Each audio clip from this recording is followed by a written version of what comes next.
Más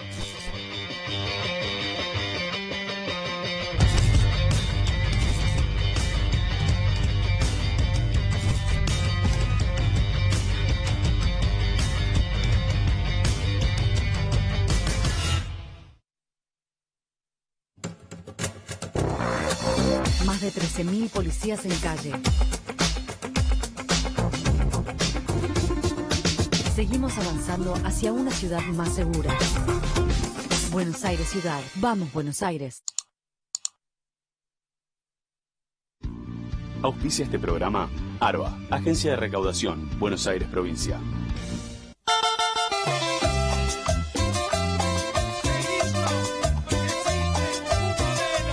Ingeniero José Francisco López, juráis por Dios y por la patria, sobre estos santos evangelios, desempeñar con lealtad y patriotismo el cargo de secretario de Obras Públicas. Y también por Néstor Kirchner, sí, juro. Esto es continuidad de un trabajo que venimos desarrollando hace tiempo, pero la semana pasada tuvimos una reunión con la secretaria de Obras Públicas, la empresa que está construyendo la obra y los miembros de la cooperativa El Seibo. Obra que ha ganado concursos en materia tecnológica y además el gran trabajo de la Secretaría de Obras Públicas en cabeza del ingeniero López de haber encargado la normalización para que todos los puentes tengan la misma tipología para generar un entorno urbano desde el punto de vista estético más agradable. Pudimos interactuar entre distintos ministerios, el Ministerio de Defensa, el Ministerio de Desarrollo Social, el Ministerio de Planificación Federal,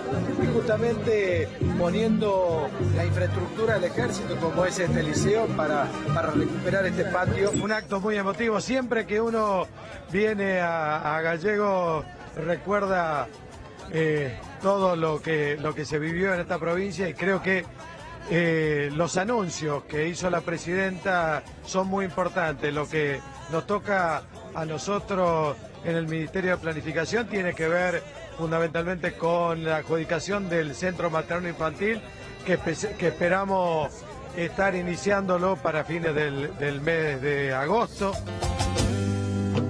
Pero te vas a arrepentir cuando veas que no es nada su riqueza comparada con lo que a ti te di.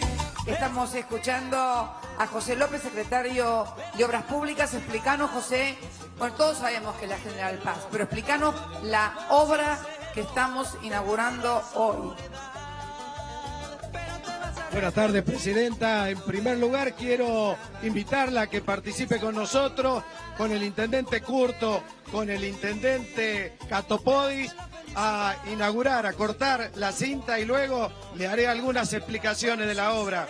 Acompáñenos, presidenta. La cinta acá desde Tecnópolis, de la Avenida General Paz remodelada. Pero te vas a arrepentir por permitirnos participar en esta obra. Muchas gracias. Venimos recargados hoy. Y un día José López se arrepintió.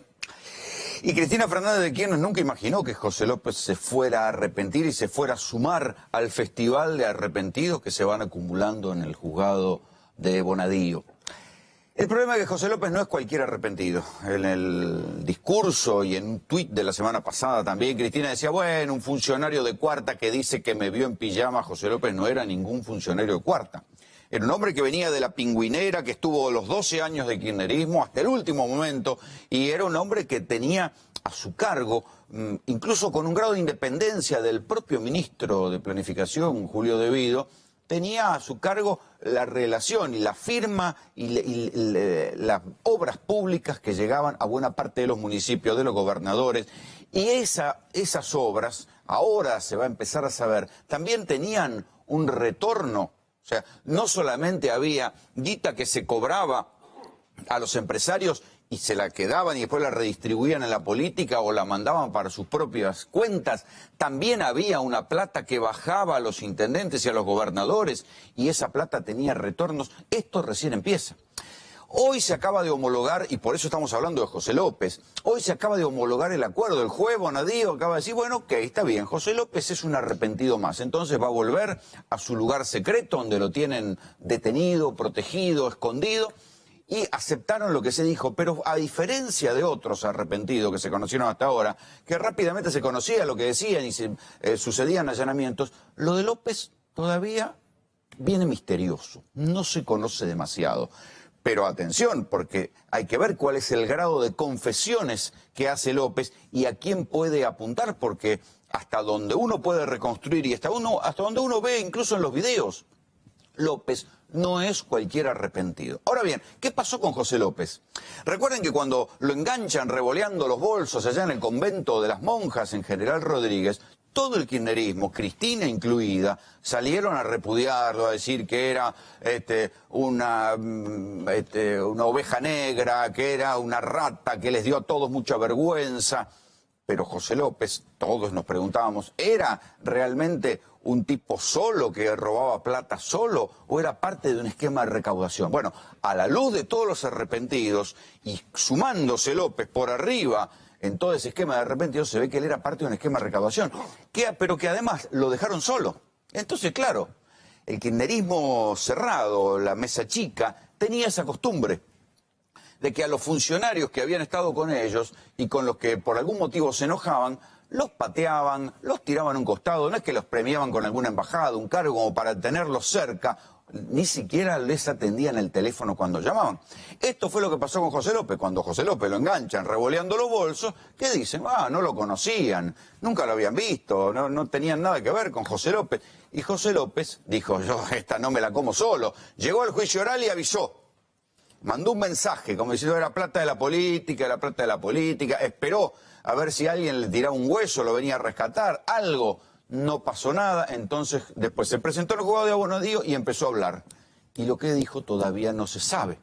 Esto es lo importante de lo que está pasando en la causa de los bolsos. Hay mucho de puesta en escena de parte de Cristina de que, bueno, que no le importa, que todo esto es mentira. Mejor dicho, no dice que es mentira.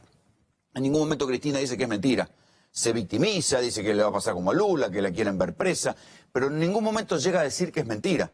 Dice que son otros funcionarios, trata de preservarse y espera, con razón táctica si se quiere, que se estrelle el gobierno entre tanto. Lo cual motivos hay para pensar que el gobierno se puede estrellar antes incluso que Cristina vaya presa. Así de dramática es la situación.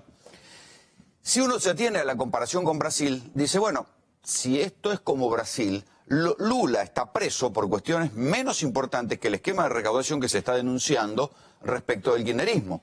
El problema o la diferencia es que en Brasil la economía más o menos está estable, por lo menos no hay un proceso de inflación desatada y de devaluación desatada. Hay devaluación en Brasil, pero no hay una inflación como la que hay acá. Acá, seguramente Cristina en algún momento puede terminar presa. El problema es que hay que ver si antes el gobierno no termina estallando por los aires. Y este es el otro problema. Miren, hay muchas cosas en superficie y nos entretienen con cosas en superficie. Tanto Cristina por un lado como Macri por el otro. ¿Sí? Los allanamientos que le mandaron a Cristina de parte de Bonadío tienen mucho de circo y tienen mucho de show y la verdad no sirvieron para nada. ¿Sí? Hoy yo hablaba con policías que estuvieron en el allanamiento de Cristina y lo que te dicen es que no encontraron nada, que las 9 horas de allanamiento fueron al pedo. Lo importante estaba sucediendo en Comodoro Pi, donde estaba hablando José López y donde lo habían traído de vuelta a Carlos Wagner, al que es el otro que había hablado, el de la Cámara de Construcción, que ese sí había dicho cómo funcionaba el esquema de recaudación de la obra pública. Del mismo modo, y mientras Macri dice que el ajuste que están haciendo ahora tiene que ver con la plata que se robaron en la gestión anterior y la pesada herencia y toda esa zaraza, el gobierno no está diciendo el nivel de preocupación que tienen por adentro. Están hablando y están pensando si no tienen que adelantar las elecciones, porque las cuentas no les cierran. De acá a fin de año el gobierno tiene que pagar una cantidad de dinero y si bien tiene las reservas, no saben qué va a pasar. Hasta que llegue la cumbre del G20 saben que van a tener un respirador, que el Fondo Monetario les va a poner un respirador como para que no pase nada, porque se quedaría feo que la Argentina estalle por los aires antes de la cumbre del G20. Pero después de la cumbre del G20 y antes que venga la próxima cosecha, si es que nos salga una cosecha en la Argentina, ¿quién carajo va a bancar esta situación? Ese es otro de los problemas que el gobierno, claro, especula con el circo, con el show, con lo que va pasando contra Cristina, pero la preocupación económica está.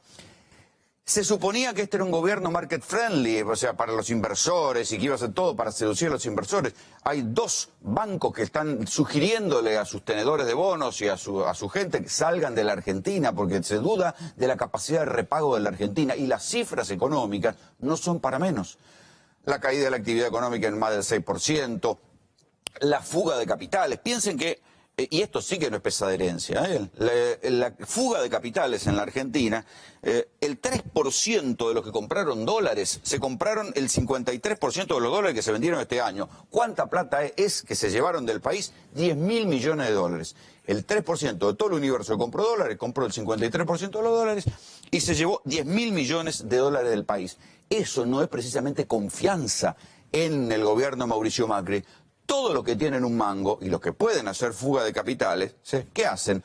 Muy lindo, Macri, sí, muy lindo, vaya, meta presa a Cristina, pero la guita se la llevan para afuera porque no le creen a este gobierno y no tienen confianza en lo que vaya a hacer. Mientras tanto, las postales del ajuste que yo les decía que iban a llegar, están llegando. Acá hace cosa de 2 meses vinieron rectores de universidades diciendo no vamos a poder empezar las clases, los rectores, no solo por la huelga docente, sino porque no nos dan el presupuesto.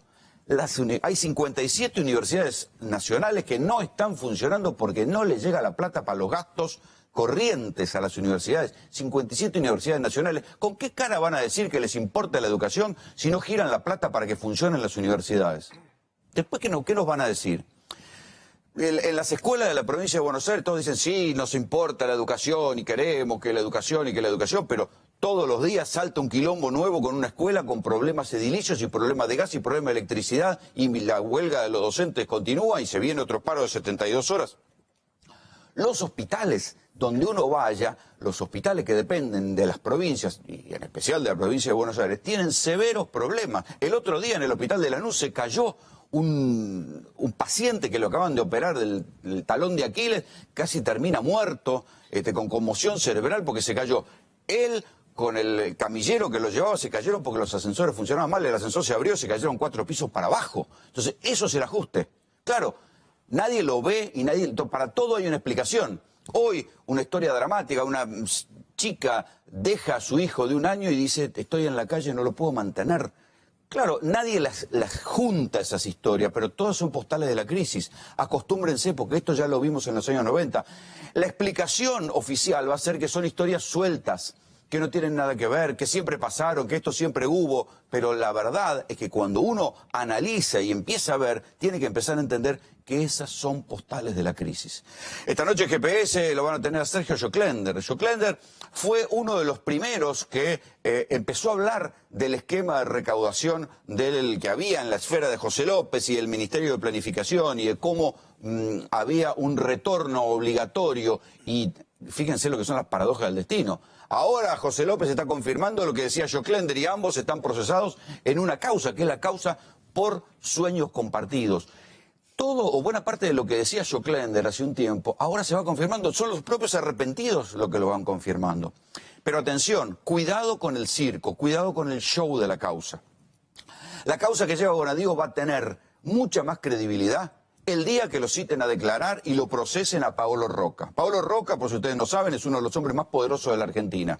Contra él nadie ni se mosquearon. El contador de confianza del grupo Techín, que es el grupo industrial más fuerte de la Argentina, Paolo Roca es el hombre más rico de la Argentina, para decirlo mal y pronto. Una multinacional que compite por el acero a nivel de China y a nivel de Estados Unidos, la principal multinacional argentina. Uno de los contadores de confianza de Paolo Roca, sí, aparecía en los cuadernos y dijo, sí, yo pagaba las coimas, arreglaba con barata, pero era para la campaña electoral. Después apareció el lobista de Techint, un tipo al cual todos los políticos le iban a besar el anillo, Betnaza, decía, sí, nosotros pagábamos las coimas. Paolo Roca, en la conferencia de la AEA, de la Asociación de Empresarios Argentinos, admitió que también pagaban, que habían pagado una coima para que Néstor Kirchner supuestamente negociara una expropiación que había tenido Hugo Chávez. Bonadío nunca lo citó a declarar, lo deberían haber citado a declarar y le veían decir, ¿sabe qué? Usted está al menos procesado, ¿sí? Como están procesados los demás arrepentidos. Eso demuestra que hay un punto en el cual van a ir contra los funcionarios del kirchnerismo, lo bien que hacen, pero no se anima ya a ir contra todos los empresarios. El día que vayan contra Paolo Roca, el día que Bonadío vaya contra Pablo Roca, la causa va a tener mucha más credibilidad. Roguemos que así sea. Mientras tanto, seguimos mirando esta novela. Bienvenidos, esto es GPS.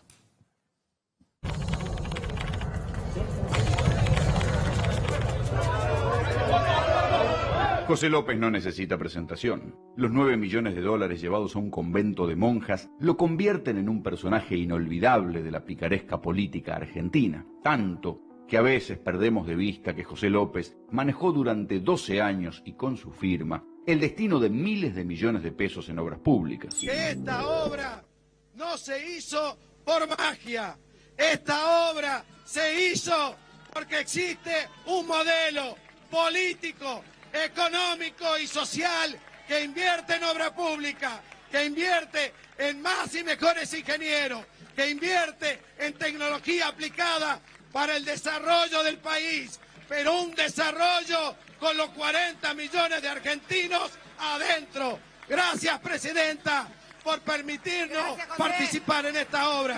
Muchas gracias. Venimos recargados hoy. Pero si uno quiere entender realmente cómo manejaba López la plata destinada a construir rutas, casas o edificios, tiene que viajar a Tucumán. Estimamos terminar la obra entre los meses de noviembre, diciembre de este año. En Tucumán se aprecia el método López en su esplendor.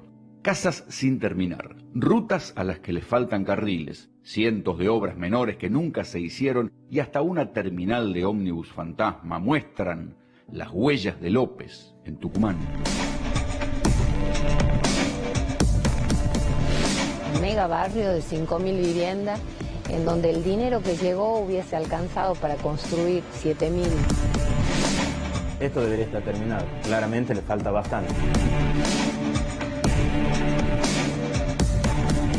Te diría que tienen un sobreprecio enorme, en donde los defectos constructivos son enormes. Se te está rajando, ¿no? Ahí ellos dicen, no señora, dice, le tenemos que poner una cinta. Digo, ¿cómo le vas a poner una cinta?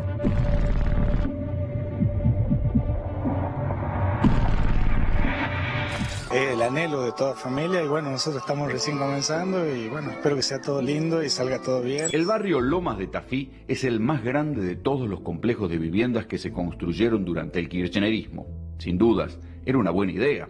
5.000 casas a muy buen precio ubicadas a 15 minutos del centro de San Miguel de Tucumán. Qué mejor año, qué mejor Navidad y Año Nuevo que entregar el techo propio. Y realmente el programa que venimos haciendo hace 9 años con respecto a dar soluciones es muy grande. Este barrio te diría que es de los primeros fondos que José López, conjunto con la Nación y el gobernador Alperovich, traen a la provincia. Es un mega barrio de 5.000 viviendas en donde el dinero que llegó hubiese alcanzado para construir 7.000. Todas las casas, absolutamente todas las casas del barrio Lomas del Tafí figuran como pagas. El Estado Nacional pagó. Sin embargo, como ustedes ven, aquí hay cientos de casas sin terminar. Este barrio comenzó a construirse hace 10 años, ¿sí? Y aún hoy, después de la gestión o la no gestión de José López, vean en qué estado hay cientos de casas sin terminar. Deberían haber estado terminadas. Si uno supone que el plazo de obra es de 18 meses y que ya pasaron por lo menos 24 desde que inició esto debería estar terminado. Claramente le falta bastante. ¿Y esto era firma de José López? Todo es la firma de José López. Loma de Tafí era uno de los caballitos de batalla de José López durante su campaña. Con 12 años de experiencia como secretario de Obras Públicas de la Nación, José López sabe bien lo que hace falta para que vos y cada familia como la tuya puedan vivir mejor. Vean la seguidilla de casas y casas y casas y casas sin terminar. Esto se reactivó en un momento dado para la campaña electoral del año pasado. Ahora bien, después la obra se frenó. Tanto se frenó que miren la altura de las plantas, del tiempo que nadie mueve un poco de cemento para terminar las casas. Hay escuelas que no se han hecho, un policlínico que está a medio terminar, un centro cultural, salas de usos múltiples, que estaba todo en el proyecto original que nunca se construyeron.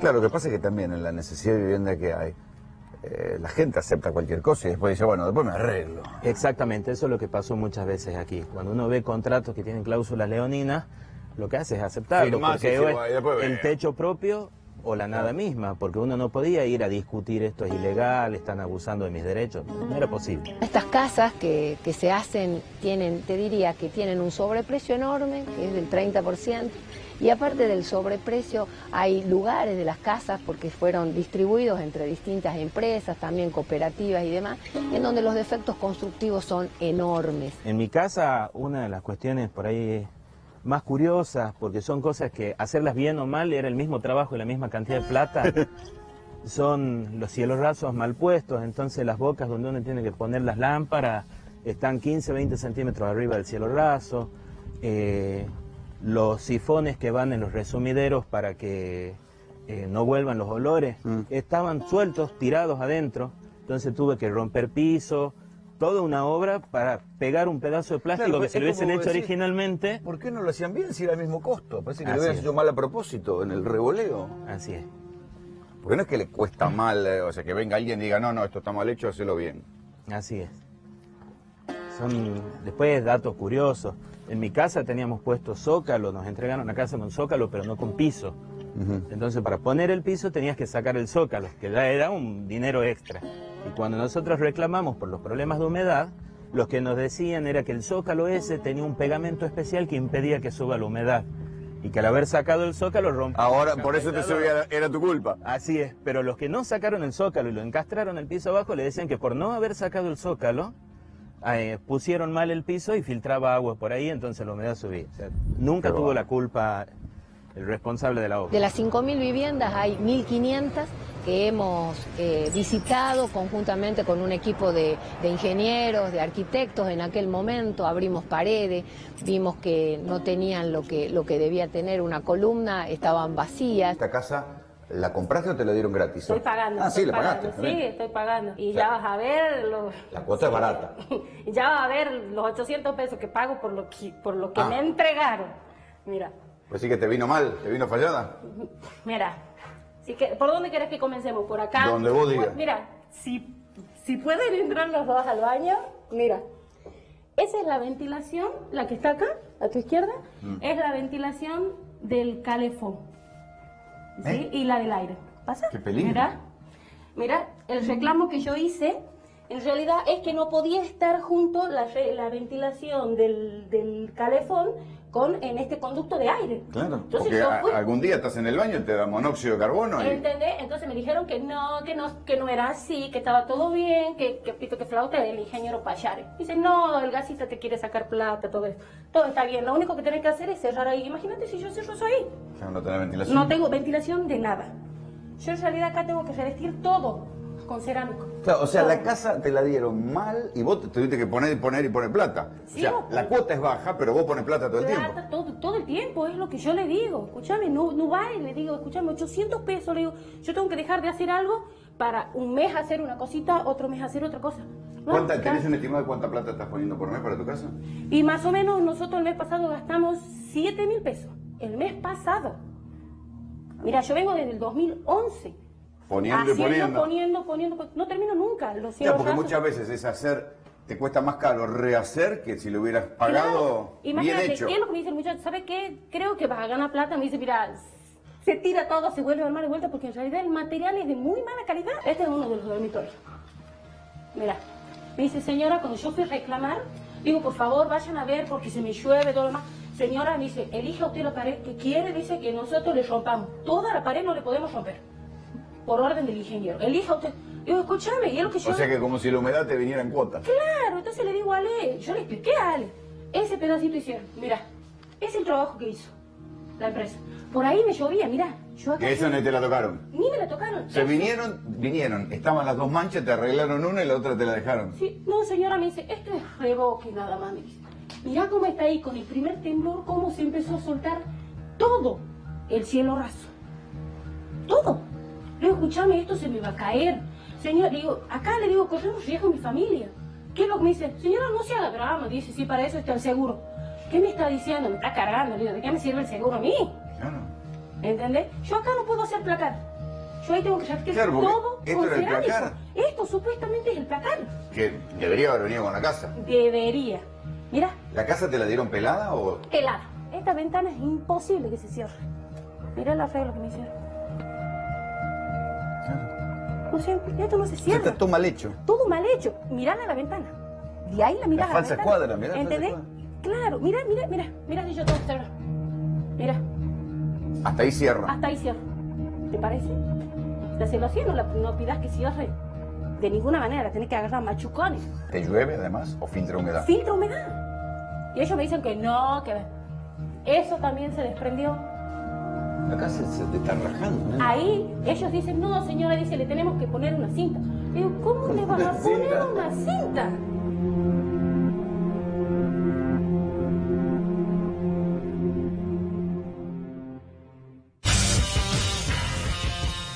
Yo les decía recién al comienzo del programa que no hay que confundirse con entre lo superficial y lo profundo.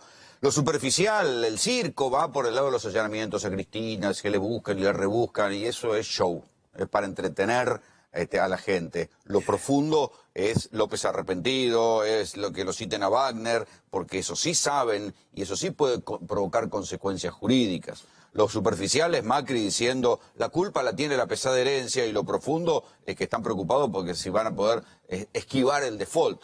Esto es, digo, para que no nos engañemos. Lo superficial es pensar, como piensa todo el mundo, la plata que se llevaron, la plata de los bolsos, la plata que se llevaron. Y lo profundo es esto que ustedes acaban de ver. Cuando alguien le paga una coima a un funcionario, se abre una cantidad de irregularidades que generan estos problemas de gestión. La verdad es que la plata que se llevaron, sí, efectivamente es un delito, pero lo imperdonable es que con la plata pública se hicieran tantos desastres. Un tipo que coimea a un funcionario, ese mismo funcionario que coimeó lo va a venir a controlar. José López los tipos que le pusieron plata para malconstruir esas casas, ¿iban a esperar que alguien los viniera a controlar porque estaban construyendo mal las casas? No, si ya lo habían coimeado. Los funcionarios del Club de la Obra Pública, que decidían ellos quién ganaba cada obra, y no una licitación donde no había una competencia real, ponían el precio que querían y nos lo robaban a todos nosotros. No solo se robaban el 20 o el 10, sino que además el sobreprecio nos robaban con el sobreprecio. Nos robaban en la ruta, nos robaban en los trenes que nos estatizaban, nos robaban en todo lo que construían porque ellos ponían el precio y de ahí se llevaban la diferencia. Y no solo ponían el precio, sino que después no hacían las cosas como las tenían que hacer y nadie los iba a controlar porque total, ellos ya los habían coimeado. Sergio Schoklener fue uno de los primeros que, por su situación procesal, terminó hablando y declarando hace un par de años sobre todo este sistema. Vos conocés bastante bien a José López, ¿no? No te lleva Conozco a precisamente. todos estos. A todos estos. Y todo esto no es que lo denuncié hace un par de años, lo denuncié desde el primer día. ¿Sos el primer arrepentido? No, anda a cagar. A ver, ya en el 2011 yo explicaba cómo funcionaba todo el circuito de la obra pública, cómo coimeaban, cuáles eran las empresas. Ya hablaba de electroingeniería, de Techin, de todas estas que están ahora, de Wagner. Están en el expediente, están en las declaraciones mías en el juego de Yarvide, desde el primer día. Pero, así como vos decís que hay que tener cuidado con el circo, yo te voy a decir lo siguiente. El robo que se hizo no salió en esos bolsitos. En estos bolsitos vos podés juntar 140, 200 millones de dólares.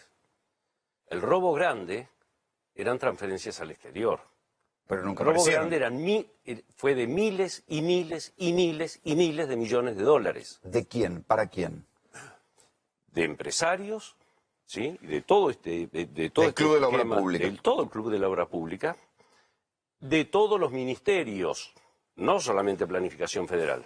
Planificación Federal manejaba el grueso, pero lo mismo sucedía en Fuerzas Armadas, en Desarrollo Social, en Educación, en todos los ámbitos, todos recaudaban. Y todos tenían que enviar hacia Néstor primero y Cristina después. En el camino, por supuesto, ¿Y cada dónde uno fue de esa ellos... plata? ¿Nunca nadie la encontró? Bueno, esa plata hay que buscarla en cuentas en Estados Unidos, en cuentas en paraísos fiscales, en cuentas en Brasil. En su momento estaban en ¿Pensás cuentas que no en los Venezuela. hubieran encontrado ya? ¿La fugaron los fondos buitres? ¿Nunca aparecieron? No. La plata está. Es mucha, es demasiado, no está guardada en bóvedas o enterrada en barriles en el sur. Digamos, la plata no salió en esos bolsitos. Y ahora López está hablando de algo más interesante todavía, que es el tema de los intendentes y los gobernadores. Porque por un lado estaba el Club de la Obra Pública, ¿sí? Es decir, te arreglamos una licitación, la ganas vos, ya sabés que vamos con el 30%, 40, 50% de sobreprecio, y vos me tenés que dar, no como dice Wagner, el 10, el 20, era bastante más. ¿Era más? Sí, seguro. Pero había otra área que era todos los programas especiales, entre ellos, por ejemplo, el Promeva, que eran fondos que López y De Vido direccionaban directamente a los municipios. Pero no para obra, eran para obras pero que no se podían certificar. Entonces vos sos intendente y López arreglaba con vos que te mandaba 100 millones para mejorar los barrios.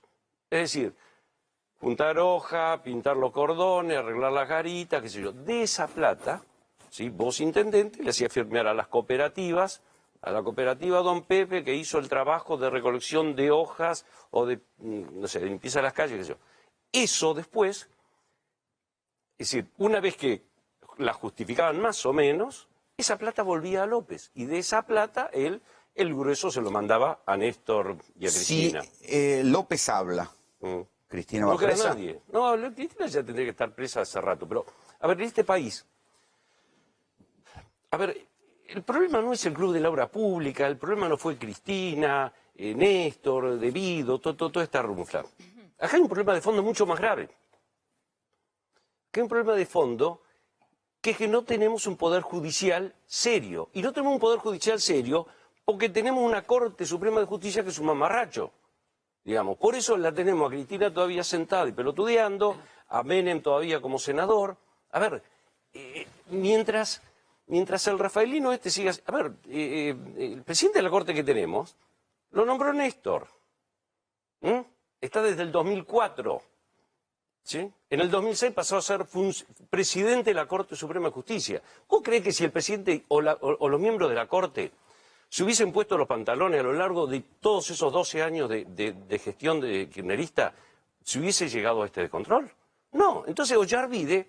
A eso te iba a preguntar, porque Ollarvide... Ollarvide no fue el peor de los jueces. ¿Pero cómo te cayó el semi-arrepentimiento de Ollarvide? Ollarvide es el más payaso, el tipo más, digamos, no el más corrupto, sino el tipo que tiene su vida personal, digamos, más distorsionada.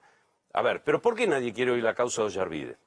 A ver, Sergio Torres tiene cajoneada todavía la causa de enriquecimiento ilícito de Ollarvide desde la época del famoso anillo. Pero vamos a dar una precisión. Cuando acá Sergio Joclander dice que nadie quiere la causa de Ollarvide, Néstor, es porque varios jueces se excusaron de investigar a Ollarvide. La causa fue rebotando y los jueces dicen, no, bueno, yo no. ¿En qué punto está eso? ¿Nadie quiere investigar a Ollarvide? Y claro, porque el que no estuvo... Pero yo lo tengo en esto, sí. Tal cual, lo que hay es lo que se llama un conflicto de competencia que hace que ningún juez se haya tomado todavía como definitiva, asentada definitivamente la causa. Y recordamos que la causa se origina a partir de una denuncia que Ollarvide formula sobre hechos que pasaron presuntamente hace más de 5 años, con la cual la causa podría estar prescripta en origen. Entonces, lo que hay es dos conflictos, dos vertientes. Por un lado, que ningún juez se ha hecho cargo todavía porque se reparten la competencia de unos a otros, y otro que la causa podría estar desde el vamos terminada por el paso del tiempo. Sí, pero lo que dijo Ollarvide es tremendo. Ahí, esa es la parte técnica. A mí me da que nadie quiere meterse con Estiucio y Javier Fernández, porque Ollarvide lo que dijo es, yo lo hice porque me lo pidieron amablemente. Primero dijo que lo apretaban y lo amenazaban, y después dijo que Estiucio y Javier Fernández lo citaron en un departamento para decirle que sobreseyeran a Néstor por la declaración jurada. Sí, y al día siguiente de que dijo me apretaron Estiucio y Javier Fernández, salió a pedir disculpas y fue corriendo a Stornelli a decirle, no señor, yo no dije no me eso. Apretaron. Sacaron de contexto. ¿Lo sacaron de contexto, Ollarvide? A ver, pero mientras nosotros no tengamos un Consejo de la Magistratura serio, a ver, o nos olvidamos que en el propio Consejo de la Magistratura, donde del kirchnerismo se fumaron el presupuesto de un edificio entero, un edificio inteligente desapareció. Se gastó una guita. Consejo de la Magistratura, que tiene que controlar a los jueces. Andá a revisar los números del presupuesto del Poder Judicial que maneja la Corte. Pero después vamos a no le cierra un número. Volvamos un poco a José López. Bien, entonces. ¿Por qué ¿Cómo viene tu pelea con José López? Vos en su momento, cuando cae la causa Sueño Compartido, y cuando se cae todo el proyecto Sueño Compartido, vos le echabas la culpa a José López que decía que te había cortado los pagos. Claro, ¿qué es lo que sucede? ¿Vos José te López pedía coimas a vos? No se animaba. No, ninguno de ellos se animó, por eso yo no voy a aparecer en ningún bolso, nadie me puede decir que yo le entregué un centavo de coima a nadie. Te explico cómo es la situación. Planificación. ¿Barata te pedía coimas? ¿Barata? ¿Alguno de estos te pidieron coimas? No, yo a todos estos lo conozco. A Barata lo conozco desde el primer día que estaba sentado en una mesita y me contaba lo que iban a hacer, qué sé yo. Y era la oficina de Vido, un escritorio de Vido, y en otro sentadito una mesita, ni siquiera tenía un escritorio. Sorprender, discúlpeme una consulta. Digo, ¿no era más fácil pedirle plata a usted, que era tropa propia, que pedírsela a los empresarios que no eran amigos del gobierno? ¿No era más fácil usted? Le cortaba la mano. A ver, en todas las obras de la Fundación, más allá de los que algunos periodistas de investigación que ahora están muy nerviosos, después vamos a hablar, puedan haber dicho, no hay una sola obra de la Fundación donde se haya encontrado una sola factura trucha, donde haya una sola denuncia de coima a nadie. No hay una sola sobrecertificación. ¿Sabés cuál es por qué estoy procesado ahora? A ver. Porque faltan, en su momento, 70 millones de pesos de pago de carga social. 206 millones, dice el procedimiento de Yarvide. 206, de Martínez Giorgi. 206 millones es lo que llega actualmente con los intereses. ¿Qué sucede? López demoraba los pagos a la Fundación.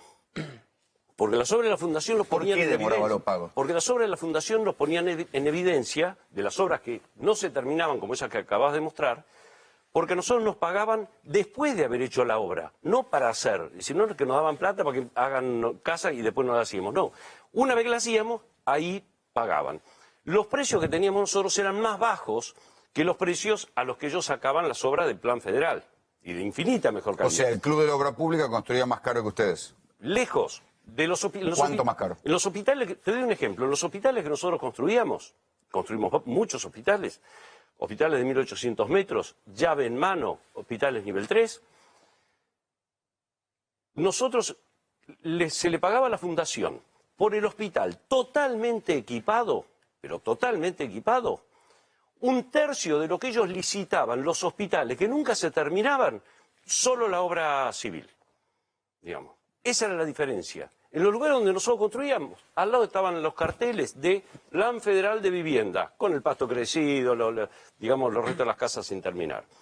Ahora, pero hay un montón de barrios de Sueño Compartido no se terminaron. Sí, porque cuando me sacan a mí, entonces, ¿cuál era la pelea? Retrasan los pagos. Entonces, cuando retrasan los pagos, yo iba y los reputeaba. Entonces, ellos la llamaban a Cristina la llamaba a Eve. Entonces le decía, Eve, Sergio, no puede tratar así a mi gente, qué sé yo. Entonces, Eve me cagaba pedo a mí.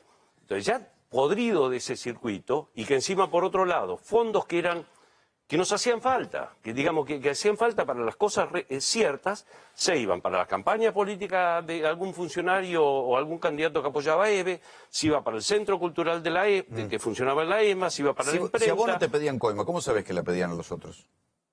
Porque en los ministerios vos tenés dos clases, digamos, de personal. Tenés los designados por el gobierno político de turno, ¿sí?, que pasan a ocupar los cargos directivos, pero después tenés la gente de carrera, la gente honesta, que te cuenta, no pueden perder el laburo, no se pueden ir, no te cuentan lo que pasaba. Entonces, ¿qué pasaba? Digamos, ellos eran los que me decían, mirá, Sergio, que está este presupuesto que todavía no se lo afanaron, que está para construir viviendas. Listo. Todavía entonces no se lo afanaron. Sí, entonces yo presentaba un proyecto. Entonces, claro, me decían, López me decía, no, en este momento no tenemos fondos. ¿Cómo que no tenés fondos si en la partida tal yo sé que hay tanto? Se envenenaba, digamos.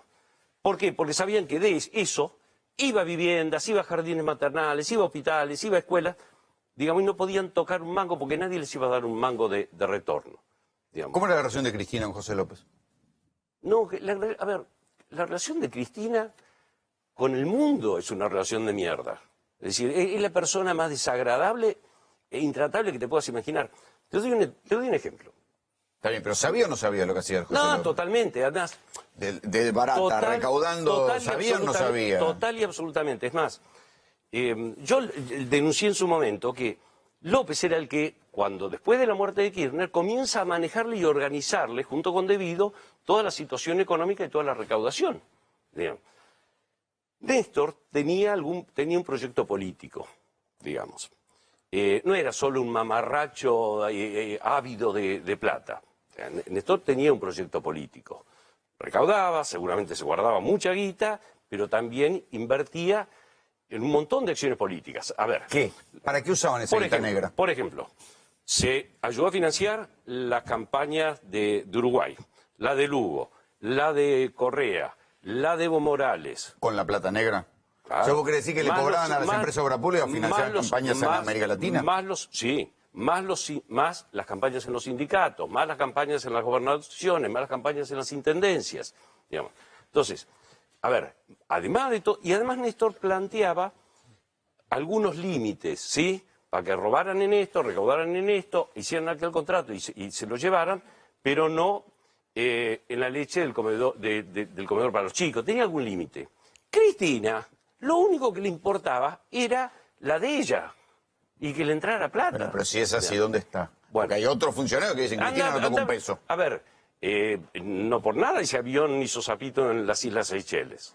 ¿Qué carajo tenía que hacer nuestra presidenta en las Islas Seychelles y no ir a arreglar una cuenta y los papeles de la cuenta? Nunca lo comprobaron.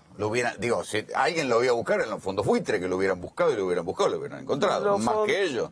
No, a ver, hoy en día el gran administrador de la plata negra en el mundo son los Estados Unidos, las cuentas en los Estados Unidos.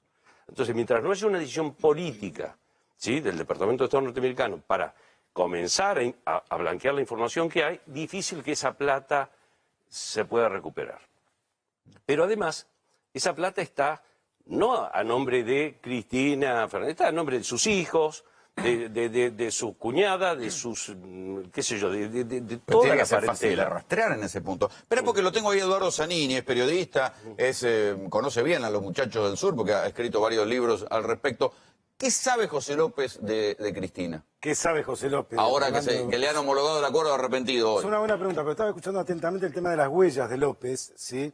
Yo coincido con vos respecto de que la justicia no hizo lo que tenía que hacer del todo en la provincia de Santa Cruz. Recordá que hace 2 años el fiscal Marijuán estuvo supuestamente en los campos de Lázaro Báez. Un poco de show, las topadoras, las excavadoras. Topadoras que casualmente sabés de quién eran. De Lázaro. De la empresa de Lázaro Báez. Para ver si encontraban plata física. No coincido con Soglender. Para mí la plata física está en la Argentina, no se pueden hacer transferencias sin que queden registros, no se puede hacer ningún tipo de operación bancaria, salvo que salgas en un avión, en un barco, o por la frontera con un bagallo en Paraguay, vos que conocés bien, que has hecho montones de informes allí. La plata de la transferencia tiene que quedar registrada. Yo también... Bueno, eso es lo que hizo estallar el Lavallato en Brasil, que estaba la plata de la transferencia. Aunque la mandaran a Hong Kong, la plata aparecía. La plata tiene que estar, digamos. Yo no puedo hacer una transferencia de 10 millones de dólares, salvo revolear bolsos para un convento que no queda registrado, en este caso sí, pero en el caso de las transferencias de los bancos... Y cuando Lázaro la quiso sacar y blanquear, también apareció. También apareció, incluso de gobiernos anteriores. Sí, pero espera, López viene desde el sur con los Kirchner. López, en Santa Cruz hay una característica. La mayoría de los dirigentes políticos son importados, como digo yo. Carlos Zanini es cordobés, se instaló en Río Gallegos. José López es tucumano, también cayó en Río Gallegos. Ricardo Jaime, que está preso cordobés, también está en Río Gallegos. Vino toda esa gente después de varias gestiones de practicar, ¿sí? En Santa Cruz, Néstor y Cristina los trajeron a todos acá. El modelo santacruceño se trasladó a Buenos Aires y muchos de esos muchachos que no estaban acostumbrados, digamos, a cuestiones que tienen que ver con el manejo grande del poder, de la obra pública, digo, independientemente de la deshonestidad, ¿sí?, de este nuevo club de arrepentidos donde nadie va a quedar preso, esta gente no estaba preparada, sobre todo la gente de Planificación Federal. Estamos hablando de José López, de Barata, de Olazagasti, que era el secretario de Vido, del propio secretario de Energía, Daniel Cameron, que es otro de los investigados ahora y que seguramente va a haber alguna novedad en el próximo tiempo respecto de las cuestiones, ahora se vienen hablando de las cuestiones de la energía. Ahí la tengo a Gabriela García Ruiz, es analista política y vive en Tucumán, de donde en algún momento José López quiso ser candidato a gobernador. fue candidato a gobernador con el lema de futuro construyendo. Él lo que hizo fue nacer en Concepción. Eso nos dio el protagonismo en Tucumán.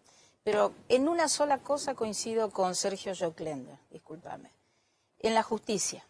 Generalmente los funcionarios o los políticos que denuncian estos casos de corrupción de José López en las distintas provincias del noroeste argentino denuncian en la justicia federal. La justicia federal automáticamente pide informes a la justicia penal local y ahí se frena todo. O sea que vos tenés en distintas provincias, yo había hecho un resumen, en Salta, en Jujuy, en Catamarca, en La Rioja, en Corrientes y en Tucumán, hay muchos casos que dejó la huella con muchos millones de pesos y de dólares, en el caso de Salta con Urtubey, donde la justicia penal se queda truncada. Yo creo que después de esto... Pero José López quería ser candidato a gobernador de Tucumán con las cosas que él se jactaba de construir. No, en ese momento, ¿cómo funcionó? José López nace en Concepción, después se va a Río Gallegos, vuelve, como te lo resumo muy cortito, como secretario de Obras Públicas y empieza a hacer los regalos del patrimonio. Estamos hablando de muchos millones. Barrio Nuevo hace poquito lo resumió en que fueron 60.000 millones de dólares en total, que le hizo el cálculo, que se hablaba de esta estafa millonaria. En el caso de Tucumán, vos hiciste un muy buen informe con Lomas de Tafí, pero también está el Plan Más Cerca, denunciado por la senadora Elías de Pérez desde hace muchos años, desde que ella era legisladora, después diputada, senadora. Ese Plan Más Cerca se parece al que vos decías, Sergio, del Promeva. El Promeva. O sea, y en ambos planes había cooperativas. O sea, eso iba, la plata, López giraba plata a la provincia y la provincia se perdía en cooperativas. Yo lo comprobé en Chaco. Se diluía y se perdía en sello de goma. Pero en obras que no se pueden certificar. Y en Jujuy también. Eso pasaba con el Más Cerca. En Jujuy pasó. Fellner, ¿qué pasó? Pero ¿cómo era el curro? A ver, me explico cómo era el curro de las obras chicas. De Salas. Fue la misma operatoria. Con 500 millones. A vos, intendente, López te manda la plata, ¿sí? Vos la recibís, lográs que te firmen 20, 30 cooperativas de militantes, amigos, vecinos, y la mitad se la mandabas de vuelta a López. ¿La mitad? Como mínimo. No es mucho. Depende del Pero monto si que no se se hacían esas obras, son obras que eran transferencias... Eso es lo que se comprobó en el Chaco. Nosotros la semana pasada presentamos en el Chaco y ahora estaba justo la actualización del día es que detuvieron al intendente de Villarrío Bermejito, Lorenzo Hefner, y a todos sus familiares que andaban con autos de alta gama en Villarrío Bermejito porque habían hecho eso.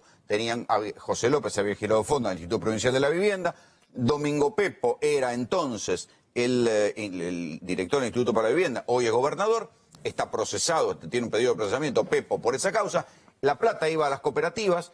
Del total de 2.000 casas, creo que se construyeron 500, el resto de la plata se diluyó en estas cooperativas. Algunas quedaron a medio construir, otras eran sellos de goma y la plata se perdió. ¿Vos decís que esa plata volvía? Esa plata vuelve, claro. ¿Eso pasó en Tucumán también? Eso pasó.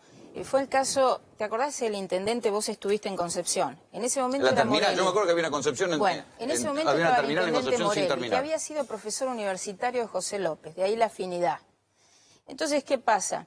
José López empieza a desembarcar con la famosa obra de la terminal, 15 millones de pesos en ese momento. Esa obra fue inaugurada y puenteada como 10 veces anunciada, 10 años anunciando esto, los 15 millones de pesos, que nunca llegaron. Se terminó hará 2 meses. Pero ¿cuál es la lógica de anunciar algo y volverlo a anunciar y no mandar nunca la plata? Al final el truco se ve. La plata mandaban. ¿La plata dónde está? La plata... A ver... difícil, si no imposible, que se hiciera alguna obra pública o algún proyecto de algo si no tenían previsto cuánto se iban a llevar de retorno. Y te agrego otra. Uno de los robos más grandes que se hicieron acá fue a través de la ONAVE. Organismo Nacional de Bienes del Estado. Claro, cuando se privatizan los ferrocarriles en el país... El ferrocarril no era dueño solamente del tramo de la vía, sino que galpones, terrenos, Sí, claro. tierras. Buena parte de ellos también eran convertidos en villas. Varias hectáreas para los dos lados. Bueno, a ver, fue la repartija entre funcionarios, amigos, empresarios, de una cantidad incalculable de bienes, digamos, que tenía. Perdón, pero usted, digamos, usted ahora cuenta todo, no sé, con una claridad pasmosa, parece que sabía todo cómo era la operatoria, para acá, para allá. ¿Usted era cómplice de eso? ¿Lo descubrió después? Digo, porque cuando estaba ahí, digo, usted apareció en los diarios denunciado, no denunciando. Y ahora para quitarse la denuncia parece que usted siempre es inocente, explica todo de una manera que no tiene nada que ver, le echa la culpa a los demás. Digo, yo no digo que los demás no hayan cometido delito, ¿usted no cometió ningún delito? No. Y Meldorek... Precisamente, y esto que estoy explicando y que estoy diciendo, no lo estoy diciendo hoy, que está López hablando y que hay otro gobierno. Yo lo decía en el año 2011. ¿Por qué? Cuando a mí me sacan de la fundación... Sí. ¿Por qué lo sacan de la fundación? No, perdón. Cuando a mí me saca López y Devido, ¿sí? Y la gente de Vudú de la fundación, y yo decido ya renunciar y renuncio, y me agradece todo el mundo, todo bárbaro, al tiempo se arma, al mes y medio, surge una denuncia en el juzgado de Martínez de Giorgi contra Devido, López y Eve de Bonafini. ¿Sí? Se presenta la denuncia y se abre la causa. ¿Qué hace Martínez de Giorgi? Agarra la causa, la mete en un cajón y la congela. Y lo llaman a Ollarvide Joclender. Porque, ¿qué fue lo que pasó? Después que yo renuncio y se empiezan a hacer cargo todos estos personajes, paralizaron todas las obras de la fundación. 6.500 trabajadores en relación de dependencia, 6.500 familias había que dependían de esto. Entonces, claro, el primer mes, al paralizar todas las obras, no se certificó. Se pagaron los sueldos. Segundo mes, tampoco se certificó. La gente iba pero no trabajaba. Bueno, se pagaron los sueldos. El tercer mes, cuando ya no había plata, los trabajadores van a Plaza de Mayo a reclamarle a Eve de Bonafini. Y Eve de Bonafini, muy suelta de cuerpo, dice... Vayan a preguntarle a Joclender que se robó la plata. ¿Sí? Entonces, a partir de ahí, Ollarvide arma una cacería de brujas, ¿sí? Y muchos periodistas de investigación de este país, porque esa es la otra parte. Ahora vamos a ver la plata que recibían algunos periodistas, ¿sí? Algunos adalides de la justicia y de la libertad de prensa que laburaban para estos atorrantes, que jamás dijeron una palabra ni hacían una nota sobre Devido. Recién ahora, ¿viste? Y sí, no, Devido, viste que parece que es un preso político. A ver, yo jamás me callé. No me callé con Ollarvide, no me callé con Di Giorgi, no me callaba, no me callaba ni con López ni con Devido. Pero el escándalo de Sueños Compartidos también terminó lastimando al gobierno. ¿Cómo? También terminó siendo un escándalo para el gobierno. Después se le vino si vos eras el problema, ¿para qué te iban a atacar si también se pegaban un tiro en el pie? A ver, 2 veces me metieron preso, ¿sí? La segunda... Cristina en persona lo llamó a Ollarvide para exigirle que me metiera preso. Y Ollarvide me dice, yo sé que usted tiene razón. ¿Ollarvide te dijo que Cristina lo llamó? No, me lo dijo la gente del juzgado. Porque a muchos se le caía la cara de vergüenza, no sabían qué carajo hacía yo ahí. Entonces le digo a Ollarvide, en plena indagatoria, cuando me detiene por segunda vez, le digo, pero escúcheme, si usted fue a Salta, ¿sí? Y usted vio la obra que se hizo, y vio que no se recibió un peso del gobierno nacional. Digo, ¿de qué está hablando? Digo, y me dice, no, yo sé que usted tiene razón, conozco las cosas que se hicieron, dice, pero espero que la Cámara lo pueda resolver porque yo tengo las manos atadas. Ahora, Joclender, discúlpeme, usted está haciendo una crítica muy fuerte respecto de cómo funciona el Poder Judicial. Y si bien se mira, usted es beneficiario de esa falla del Poder Judicial. Usted tiene una condena perpetua que no ha cumplido. Que gracias a la falla del Poder Judicial le han permitido una salida de la cárcel mucho antes del tiempo que hubiera correspondido. A ver, ahí creo que estás mezclando... A ver, si la idea de calificar lo que yo digo... No planteo la situación personal, entiéndame. Lo que sí te digo es esto. Dije que era inocente, allá por el año 81... me condenaron y cumplí hasta el último día, ¿sí?, de lo que me exigía la ley, de lo que me exigieron, desde la época de la dictadura, en condiciones bastante duras. Y el hecho de que alguien haya cumplido una condena, ¿sí?, en su totalidad y no le deba nada a nadie, ¿sí?, por lo menos creo que marca alguna diferencia en este país, ¿sí?, donde todos estos corruptos y todos estos atorrantes, irresponsables seguramente de muchos crímenes serios, andan por la calle o tienen fueros, ¿sí? Entonces tenemos un Senado que es un aguantadero de delincuentes, donde no quieren avanzar, porque dependen de los gobernadores y de los que lo pusieron, que están todos entongados. ¿Vos sabés ¿José López puede complicar a los gobernadores? Y sí, porque además los gobernadores no tienen fuero. El problema es que yo no creo que dejen que esto avance y llegue hasta el fondo. Se acá el país, negro. Es la realidad. Es decir, así como vos me decís, no se le animan a Pablo Roca, ¿sí?, ¿cómo se va a meter en cana 50 intendentes y 10 gobernadores? ¿Cómo sé? Si no tenés espacio político, plafón político como para maniobrar. Y mientras tanto la situación económica del país se está yendo al carajo. Sí, además. Por supuesto, pero la situación económica se va al carajo por otra cuestión.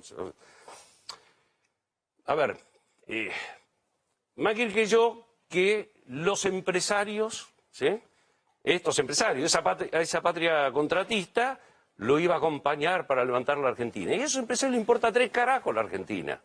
Le importa 3 carajos los pobres. ¿Vos pensás que el Club de la Obra Pública sigue funcionando con Macri? Hoy no tengo ninguna prueba, ninguna prueba. Si no te lo diría, no se me cae nada. Lo que sí no me cabe la menor duda es que muchos de los que hoy ganaron licitaciones son los mismos que las ganaban antes. Digamos, porque además son grupos económicos, sí, de son hecho, familias. hay cantidad de obras que se van a quedar paralizadas porque otros las pueden impugnar porque son obras hechas por grupos que confesaron haber pagado coimas. Pero además esas obras no sirven, muchas de esas obras no sirven. Si vos haces una licitación por $1.000 millones para hacer una autopista o una ruta, 900 kilómetros de ruta, usás maquinaria importada, contratarás 100, 200, 500 personas como mano de obra con toda la locura, y además la plata después no queda acá porque se la llevan. Pero vos con $1.000 millones hace 16.000 o 20.000 viviendas, ¿sí?, con herramientas, insumos y materiales de producción nacional. Y generás automáticamente 9 personas por vivienda, 9 puestos de trabajo, que en construcción eso lo tenés que multiplicar por 3,5. ¿Cuál era el nivel de sobreprecio de la obra pública? O por el caso de las viviendas, que es lo que vos conocías, ¿cuál es el nivel de sobreprecio que había?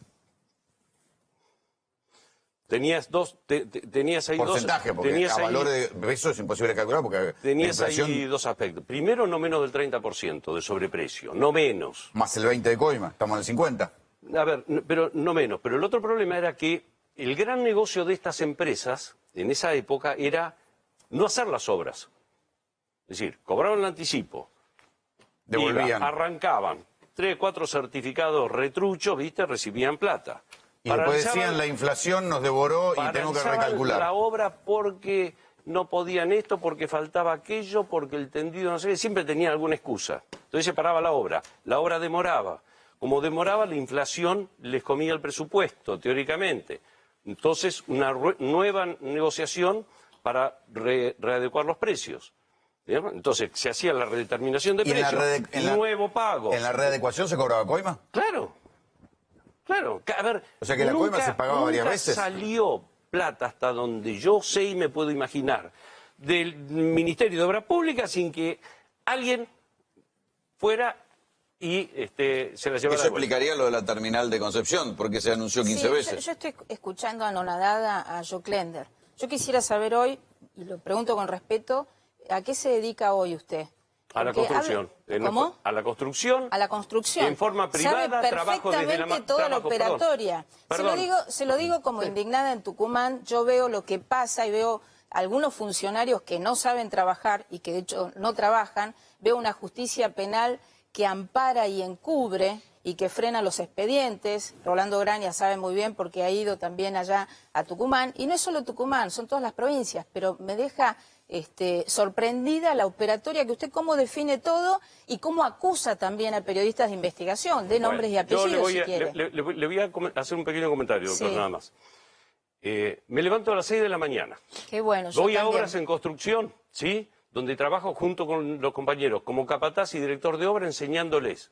La mano que tengo, los callos que tengo no son de contar billetes, sí. Son de agarrar las herramientas todos los días en la obra. Vivo en una casita muy pequeña, muy sencilla, en un pueblo en las afueras de Rosario. Usted cuando empezó Trabajo con la todos los fundación, días. ¿no sabía que estaba empezando todo esto? No tengo, ni nunca tuve, ni una Ferrari, ni cuentas en el exterior, ni lingotes Una vez de llegó oro. en moto, creo, en una nota que yo lo vi, ¿no? Sí, tuve una moto, ¿sí? Que era mi única propiedad. La empresa que habíamos montado, sí tenía un avión, ¿sí? Que se usaba precisamente para recorrer más de 35 obras en todo el país. ¿Sabe qué pasó con todo eso? No, bueno, dígame.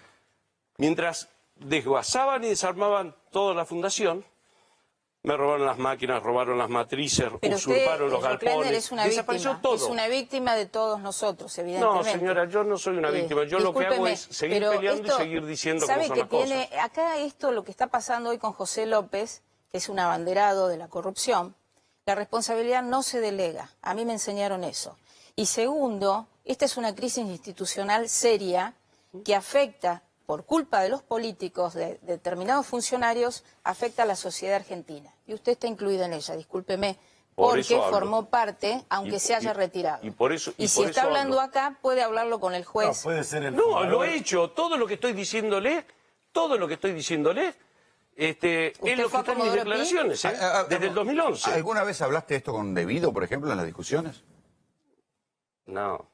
Claro. No, pero no había ese tipo de relación. Che, ¿por qué estás coimeando con José López? Con aquellas obras? No, con José López he tenido discusiones y ¿Cómo era la discusión con José López? A ver, llegó un momento que mis discusiones eran tan fuertes con José López que cuando yo llegaba al edificio le avisaban para que el tipo no saliera de la oficina, digamos. Porque, a ver, yo voy con los botines de punta, a mí no me vas a pedir coima, a mí no me vas a frenar los pagos de la gente, si la obra se hizo y está el certificado tenés que pagarlo. A ver, era una responsabilidad que teníamos, eran 6.500 familias. ¿Y sabe lo ¿Eve de único? Bonafini le pedía a Cristina que te pagaran? ¿Intervenía? No, Eve no. La única intervención de Eve era cuando decía algún disparate y entonces la llamaban de Casa Gobierno o la llamaban Parril, Eve, querida, sos la única que nos entiende, la única que nos comprende, cómo te queremos, o para ir a visitarla a Cristina, o algún acto, o una invitación porque venía el embajador de algún país. A ver, ¿pero no era más sencillo cortarles la plata y no darles más obras a ustedes? Pero mira, mientras Néstor vivió, cada vez que yo propuse un plan de obras en algún lugar, lo pudimos hacer. Cuando él se muere, bueno, está bien, en aquella época yo iba y si no lo hacían, armaba quilombo.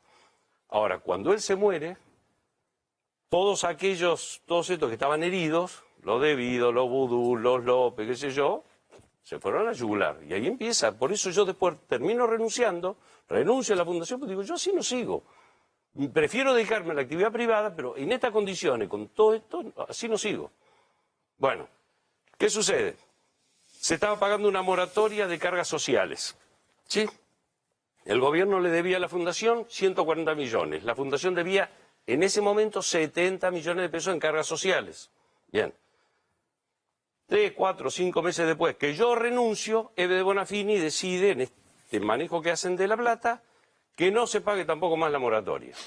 Bueno, no se pague más la moratoria, causa penal, digamos. Pero en ese interín, después de que yo renuncio, la fundación recibe más de 260 millones de pesos que con la firma de Eve se la llevan los contadores que había puesto Vudú en la fundación.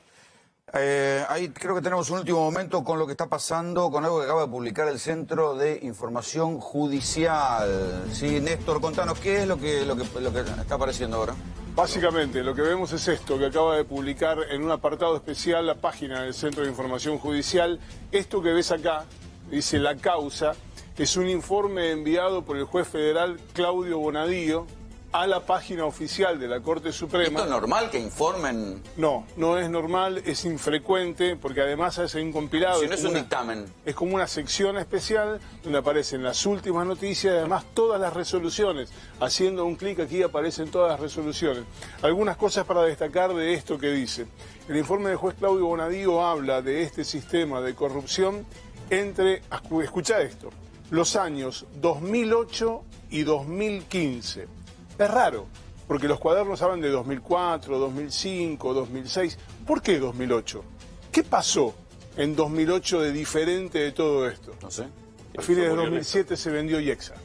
Dejó de pertenecer a la familia Macri y fue comprada por la familia Calcaterra, por Ángelo Calcaterra. O sea, ¿va a decir que Bonadío está circunscribiendo la causa para zafar al grupo Macri? No lo sé, no puedo saberlo. Lo que estoy marcando es que en 2007 se vendió IEXA, dejó de pertenecer a la familia Macri. Y en este primer informe oficial que publica el juez Claudio Bonadío, se habla de operaciones irregulares entre 2008, es decir, cuando ya no pertenecía a la familia Macri, y 2015, que es el final del gobierno. A ver, ¿por qué es importante esto? Porque efectivamente en la declaración de Wagner como arrepentido, él dice, bueno, que en el año 2004, corregime si me equivoco, se tiene una conversación con Devido y él se reúne con una cantidad de empresas constructoras del club de la obra pública, entre la que estaba IEXA, que en aquel momento, por un sistema de cajas chinas y de acciones, no los voy a aburrir con esto, pero era del grupo Macri todavía. Exactamente. Era de Papa Franco, de algunos de estos, a través de gerentes y que yo, pero era de los Macri.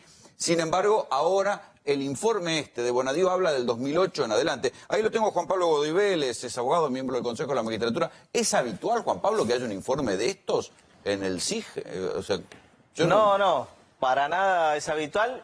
Tampoco es habitual que expliquen por qué se les cae la página del Poder Judicial a cada rato, que es un verdadero problema para todos los abogados que litigan, ¿no? Sería bueno que alguna vez expliquen por qué se les cae a cada rato la página. Bueno, están en ajuste, por eso. Sí, bueno, pero los colegas quedan notificados automáticamente con la notificación electrónica, bueno. Déjalo ahí. Lo que sí me sorprende, si es a partir del 2008, ¿por qué entra Néstor si ya no era presidente? Espósito, el otro Néstor. Acá tenemos al otro Néstor, Espósito.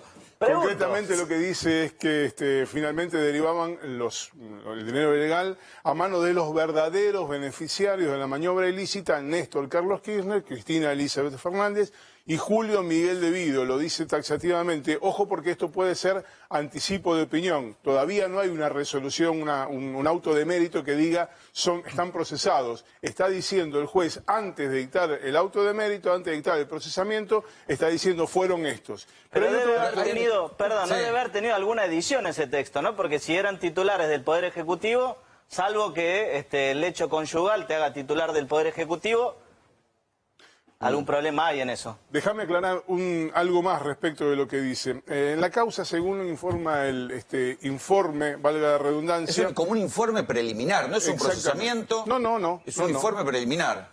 Bueno, lo que dice es que se practicaron ya 70 allanamientos, buena parte de ellos se derivan de la declaración de 17 arrepentidos. Se supone que los arrepentidos tienen que brindar información respecto de la estructura de poder, de quienes están por encima de ellos en la estructura de poder, y además aportar indicios para, entre otras cosas, recuperar el dinero, que es el objetivo central de esta causa. Te voy a leer lo que se ha decomisado en los allanamientos hasta ahora, según el propio informe presentado por el Juzgado Federal de Juez Claudio Bonadío. 6.350.000 pesos. $1.245.000. Buena parte lo encontraron en la caja de Néstor Otero, el de la terminal de retiro, pero que no es precisamente un empresario ni un funcionario kirchnerista. 235.000 euros y además una cantidad de obras pictóricas valuadas en 37 millones de pesos. De los 36.000 millones de dólares que supuestamente montó toda esta operación como circuito de dinero ilegal, se recuperaron 6.350.000 pesos, 1.250.000 dólares y 235.000 euros. ¿Te puedes llegar a citar Bonadío vos? Sí, y a ver, si me cita, declaro todo lo que sé, escuché y vi alguna vez, pero además le voy a decir que todo eso que le estoy diciendo, busque mis declaraciones y mis escritos presentados del año 2011 en el juzgado de Yarví primero y después en el de Di Giorgi, y vas a ver que es exactamente lo mismo que estoy diciendo y lo mismo que dije siempre. Muchas gracias por venir. No, gracias a ustedes. Vamos a empezar a hablar de economía y vamos a empezar a hablar también de la relación entre la causa de los cuadernos y los que no están siendo investigados. Hay dos casos interesantes. Uno, yo les decía en el comienzo, la causa va a ganar mucha credibilidad cuando vayan contra el principal grupo empresario argentino, cuando vayan contra los Roca, pero también va a ganar mucha credibilidad si avanza en la investigación contra otro grupo que admitió haber pagado coimas, que es el Grupo Rogio. El Grupo Rogio se está presentando a ganar otra vez la renovación del subte. Vamos a hablar entonces de economía y de cuadernos. Quiero que se juzgue mi presidencia y nuestro gobierno, que es una Argentina con pobreza cero.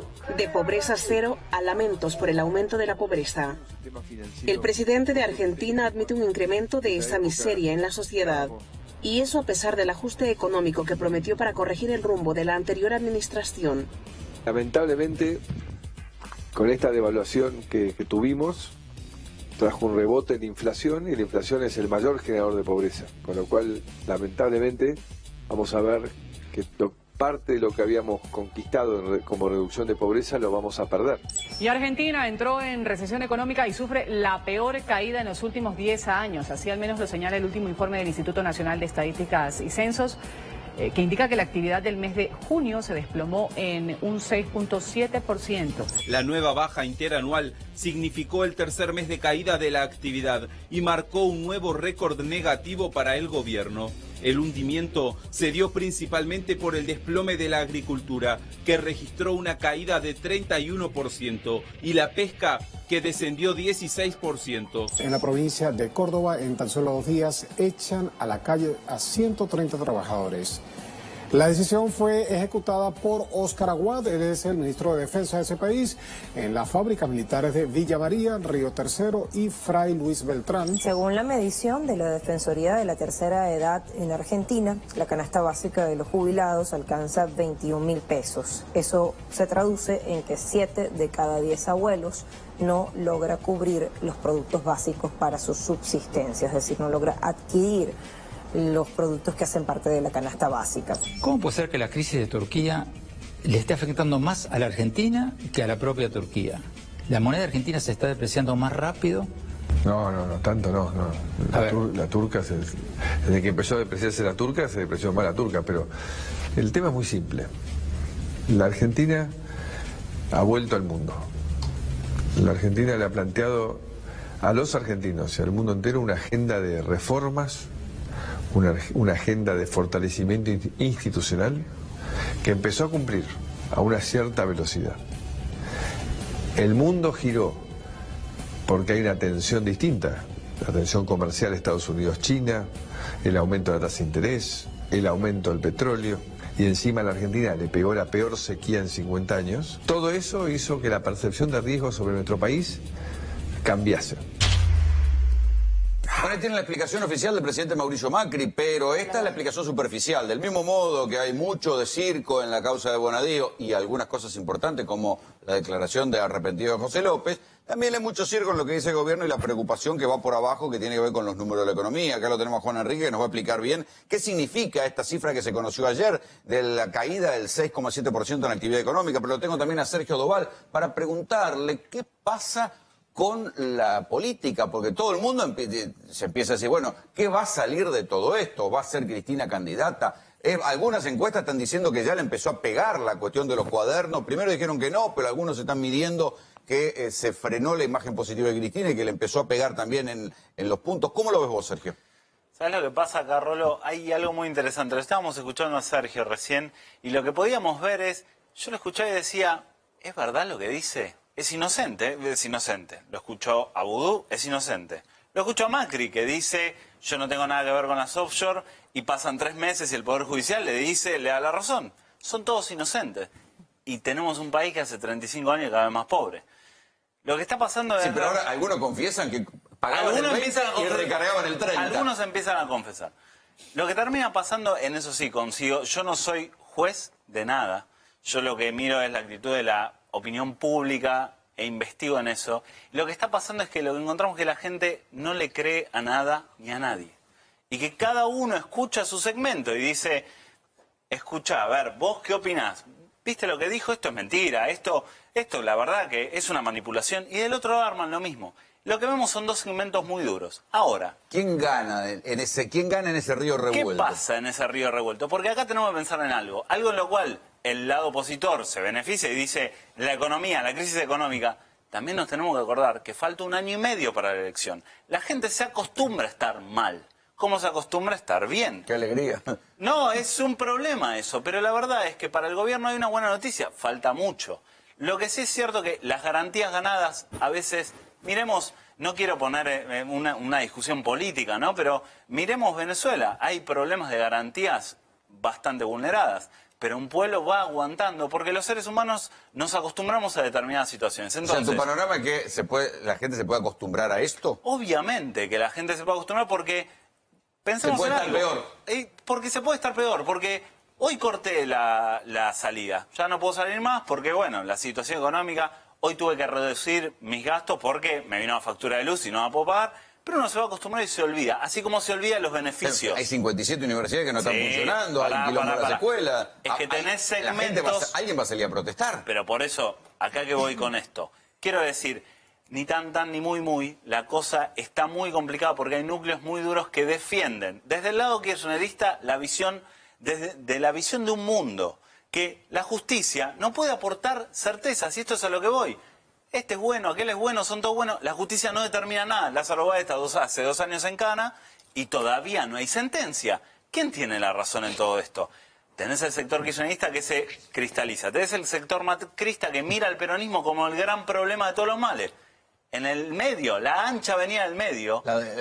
La ancha avenida del medio que no existe como tal, porque no hay un mejor mundo, no hay dos mundos, no hay síntesis. O sea, que no hay hartazgo de la crisis económica de Macri y el choreo. No, porque la parte que está harta va a llegar un momento que está en el medio, porque la gente que está harta de la crisis justifica, y lo veamos en la plaza del 21A, que se afanaron todos los anteriores. La gente que está sufriendo y está opositor dice es el gobierno neoliberal. La parte del medio, el tema es dónde va a jugar la oferta opositora que hoy no está cristalizada por nadie, porque Urtubey, si vos ves Urtubey, ofrece lo mismo, tiene la sensibilidad cercana a los votantes de Cambiemos. Entre Macri y Urtubey, ¿qué vas a votar? ¿Vas a votar a Urtubey? Sí, ahí Fernando, ¿qué no, decías? vas a votar a Macri. Entonces, lo que termina pasando es, encontrás que lo que le pasó a Macri, lo que le pasó a Macri en la elección pasada fue que capitalizó parte del mundo de masa que se pasó para su lado porque era la oposición a Cristina.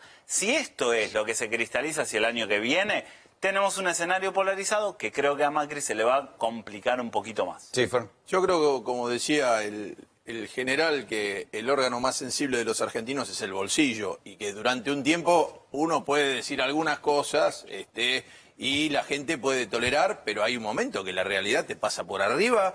Y la cantidad de marchas y gente en la calle que hay en este momento, para un lado y para el otro, en la Argentina, hubo como jamás pasó. Porque estuvo la marcha de la CGT, estuvo la marcha del 24 de marzo, hubo 100.000 personas el otro día caminando en Córdoba pidiendo por el tema de las universidades. Está saliendo la gente, las marchas de las mujeres con el tema del aborto. La gente sale como nunca antes. Que no haya liderazgo no quiere decir que la gente esté contenta. Gente, así como sale la gente para pedir por el tema de las condenas por los hechos de corrupción. El gobierno está en el peor momento. Solo le importa las marchas que convocan ellos por redes, como el 21A. Que fue un montón de gente, pero la gente está saliendo, pero no, está bien, pero si ustedes creen que con una caída del 7% de la actividad económica, el 8% de la industria, eso es una destrucción, es como si vos tuvieras 8% del comercio. Pero del comercio, si vos tuvieras una casa y un día en un mes tenés un 5% menos de la casa, al otro mes tenés el 10% menos de la casa. El gobierno hay un momento que esto va a colapsar. Un segundo. Sí, un segundo. Porque lo que esto va a colapsar. 30, dame, Enrique. El gobierno está en su peor momento de imagen. Su peor momento, nadie nega eso. Yo no te estoy diciendo hay gente descorchando. Nadie está descorchando. Ah, bueno, por eso. Nadie está descorchando. Yo estoy hablando de lo que ¿Están pensando como se dice en adelantar elecciones? ¿Cómo? ¿Están pensando como se dice en adelantar elecciones? A ver, no voy a hablar de esos rumores porque me parece que no es serio. Pero está el rumor. No voy a hablar de esos rumores. Está el rumor. No voy a hablar de esos rumores. No quiero hablar, pero está el rumor. Lo que sí te puedo... Yo sí voy a hablar de... Eso hablar vos, pero lo que sí te puedo decir es, en el escenario en que provincias pueden adelantar elecciones hasta abril, como San Luis, por ejemplo. Te adelantan 4 elecciones, te las ganan todas y son 4 opositores. ¿Qué pasa con la gobernabilidad hacia diciembre? Este es un serio problema que tenemos que afrontar y creo que la decisión frente a presupuesto y la posición que tomen los gobernadores va a ser importante porque el gobierno necesita un acompañamiento de los gobernadores, que los cuadernos no son menores. Sí, y además acompañar para ajustar, porque mientras le piden al gobernador que ajuste, hay dependencia del Estado Nacional que no ajusta. Pero además, por ejemplo, el Banco Central, que con no estos ajusta números nada. de caída, con estos números de caída, no se puede asegurar que en diciembre esté el fondo de la crisis. No sé, no pueden tener fondo para... Si vos vas a una elección el año que viene, en algún momento tienen que parar y hacer un mínimo rebote. Estamos de acuerdo el rebote de gato muerto, pero no se ve ni el rebote de gato muerto. Al economista, dijo, si va a rebote el gato muerto. Se trata de estar bien o estar mal. Y la realidad es el modelo económico, modelo de endeudamiento, de fuga de capitales y de una tasa de interés que supera el 45%. Y recordemos, porque lo venimos criticando hace rato, que este mejor equipo de los últimos 50 años pronosticó en el presupuesto del año 2018, que se votó el año pasado, un crecimiento del 3,5%. Y el presidente en esa nota para la El televisión infierno está internacional... empedrado de buenas intenciones. Claro, pero Juan el Enrique. presidente en esa nota para la televisión internacional dijo que la Argentina este año va a caer un 1%. En agosto, si el presidente reconoce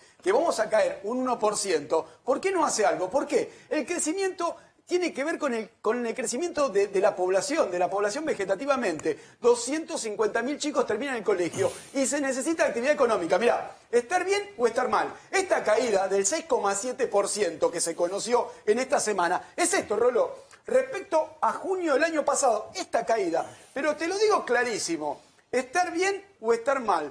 El bolsillo, la víscera más importante, como decía Fer, fíjate que en ningún momento de este gobierno, en ningún momento estuvimos mejor que el año 2015. Por eso te digo que es el modelo. No, sí, allá hay una que estuvo bueno, mejor. pero no, te Allá. hablo de junio. Mirá, junio del 2015, junio del 2016, junio del 2017, que está por debajo del 2015, y ahora cayó 6,7%. Claro, vos comparás no es el periodo que estamos analizando la serie estacionalizada, o sea, el periodo correspondiente al análisis. Pero vos fijate que por más que analices lo que vos analices, nunca estuvimos mejor que el año 2015. Tiene que ver con el modelo.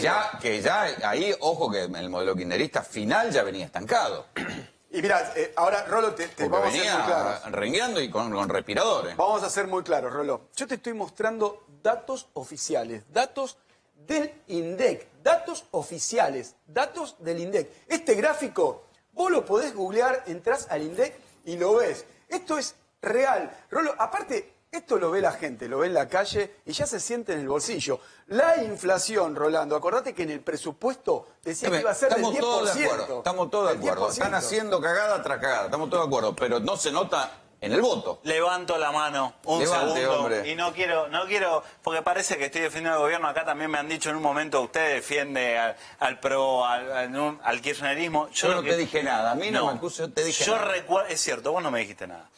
Yo recuerdo acá que dije, el collar de melones se compró Macri diciendo que había bajado la pobreza en una locura. Este es un primer indicador. Pero el segundo tema que tenemos que tener en cuenta es que yo estoy hablando del proceso electoral. El proceso electoral no tiene nada que ver, por momentos, y lo ha demostrado en el último tiempo, la gestión de gobierno. ¿Por qué? Nosotros venimos midiendo algo que se llama cambio versus continuidad. Vemos que hay un 40% de gente que quiere la continuidad. Una parte muy dura, que sigue igual, que no le importa qué haga, pero hay una parte que quiere que continúe y con mejoras. Lo que ves es que cuando se pasan de la parte de cambio más blando, de la continuidad más blanda, al cambio, o sea, que dicen quiero que cambie y que mantengan cosas, las personas cambian pero van y no hay opciones. Yo te Al no hay digo opciones, otra cosa. vuelven. El Y cambio es un es con problema delay. El cambio es con delay. En el año 95, Menem gana en el medio de la crisis del tequila, Totalmente, habiendo el tequila duplicado la desocupación, y digamos, y solo con la promesa de la nada misma, de decir voy a pulverizar la desocupación.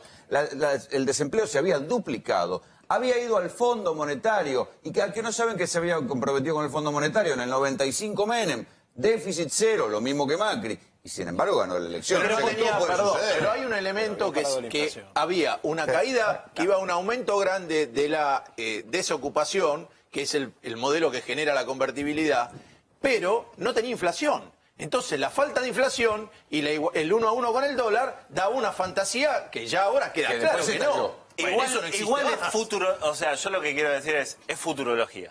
Es muy lejos y lo que sí es claro es que la gente está demandando políticos que transformen la realidad.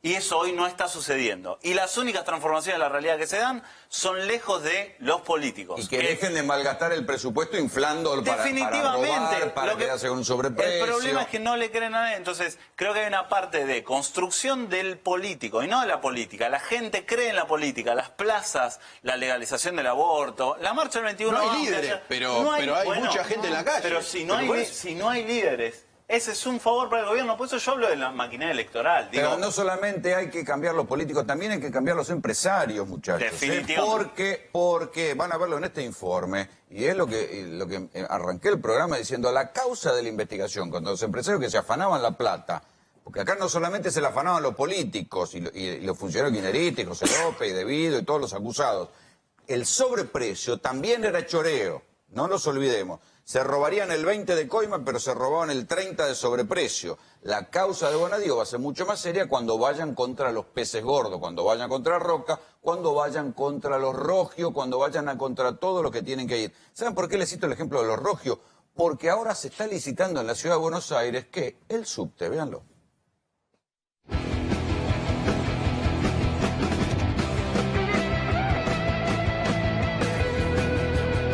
El servicio del subte. Y bastante apretado, pero bueno, es lo que hay. Es lo que hay. No queda otra. ¿A qué hora viajás vos? No, estoy entregando encomienda acá en 11. Y de acá tengo que ir a retiro antes de las 7. La niña es terrible, es lo peor. Lo peor.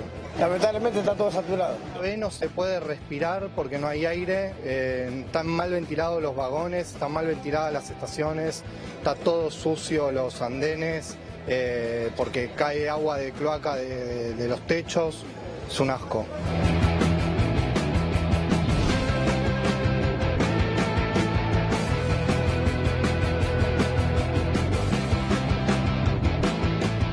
¿Cómo es el servicio del tren Urquiza? ¿Cómo lo vivís? Malísimo, están todos sucios los vagones, todo el tiempo cuando no hay paro está lleno de gente porque hay demora, ahora que no anda el San Martín está peor que nunca. Ya te das cuenta cuando el San Martín está andando mal, la gente del San Martín se llena acá. Hay veces que tenés que dejar pasar un tren porque no te puedes subir. San Martín llega hasta allá del parque nada más, entonces hay mucha gente. A las horas pico, 3, 4 de la tarde hay mucha gente para volver para la provincia. ¿Cómo es el servicio del tren Urquiza? Bastante malo, a esta hora no se puede viajar. Estoy acá y no me puedo subir al tren. No hay espacio, hay mucha gente. Es un asco. Malísimo. Venía a las 6 de la tarde y vas a ver lo que es un desastre. No se puede viajar. ¿Por qué no puedes viajar? ¿En qué se te complica? Y porque viene mucha gente. ¿Hace cuánto es el servicio así? Desde siempre. Hasta ahora no se puede viajar. Tenés que entrar a empujones, si no, no entrás. O si no, espera al otro que viene más lleno del que se fue. Hay que meterse o llegar tarde. Nunca sabes en el horario que salís, pero nunca sabes a qué hora vas a llegar a trabajo, nunca, ni a tu casa. Lo que le tendría que poner un poquito más es el tema de la gente para los discapacitados, que en algunas estaciones no funcionan. Los ascensores los usan los mismos guardas como para guardar cosas. Ahora te ponen el cosito ese que te dice de la próxima estación, pero lugar nunca hay. Esa es la inversión de la empresa que ves. Es un afano entonces. Es un choreo, una mentira. Mayormente vengo y 1 o 2 me pierdo. Hay que esperar porque viene muy lleno. Sí. Cuando te enterás de que recibieron muchos subsidios para administrar este servicio, ¿cómo lo vivís? Tienen que devolver la guita porque no hicieron nada, porque ellos recibían subsidios para pagar los sueldos, pero todo lo que era equipamiento lo tenía que pagar el Estado y ellos no invirtieron un peso en equipamiento, el Estado ni ellos. Entonces, ¿en qué gastaron los subsidios? Te cansa un poco la falta de respuestas. Imagínate que te cansa y te amarga todo el resto del día. Te amarga todo el resto del día.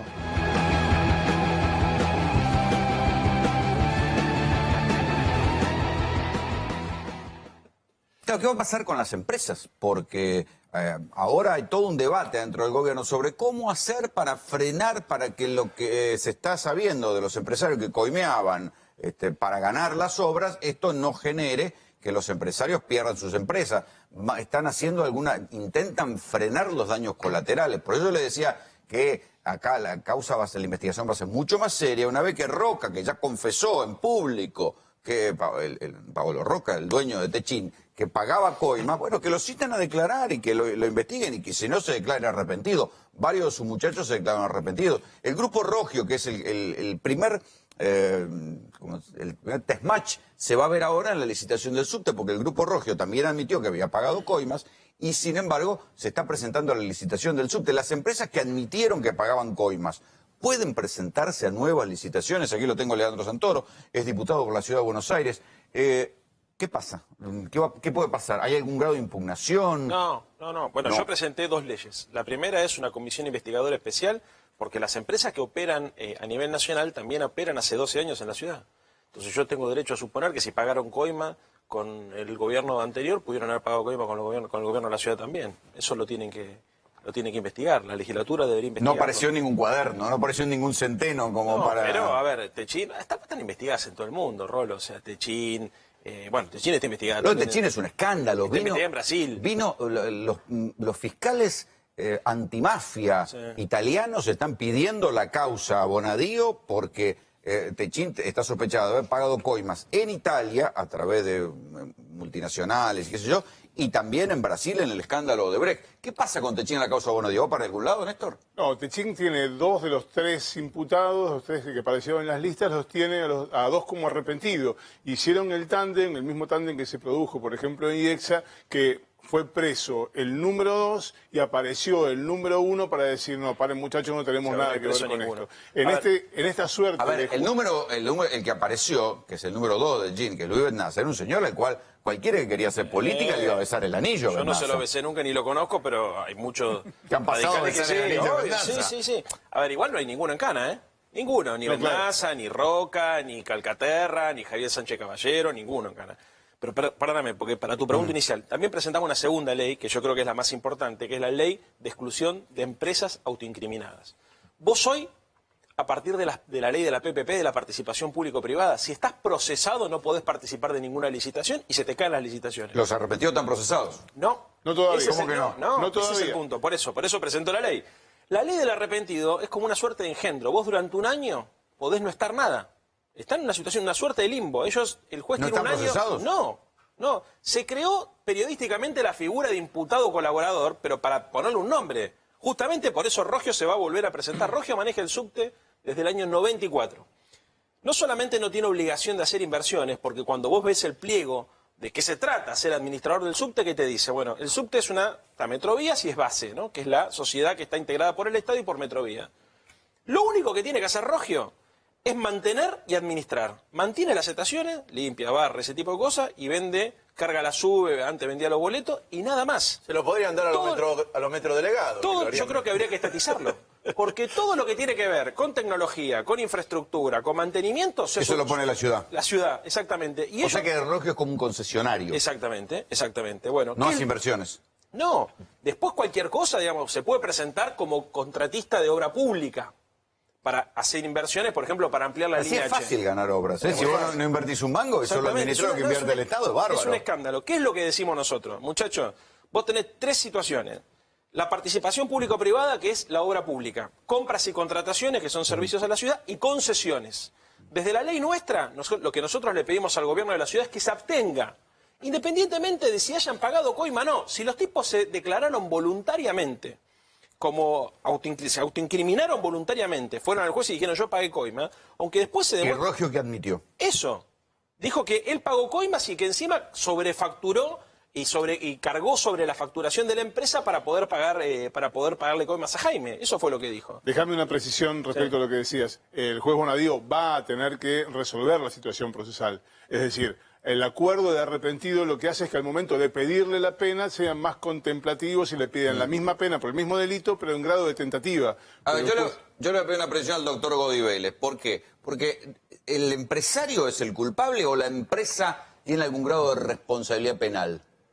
¿O solo es el empresario que coimió y no existe responsabilidad de la empresa? No, la responsabilidad de la empresa en todo caso va a ser la inhabilitación para participar de la obra pública, pero para eso va a requerir una multa, pero para eso se requiere una condena.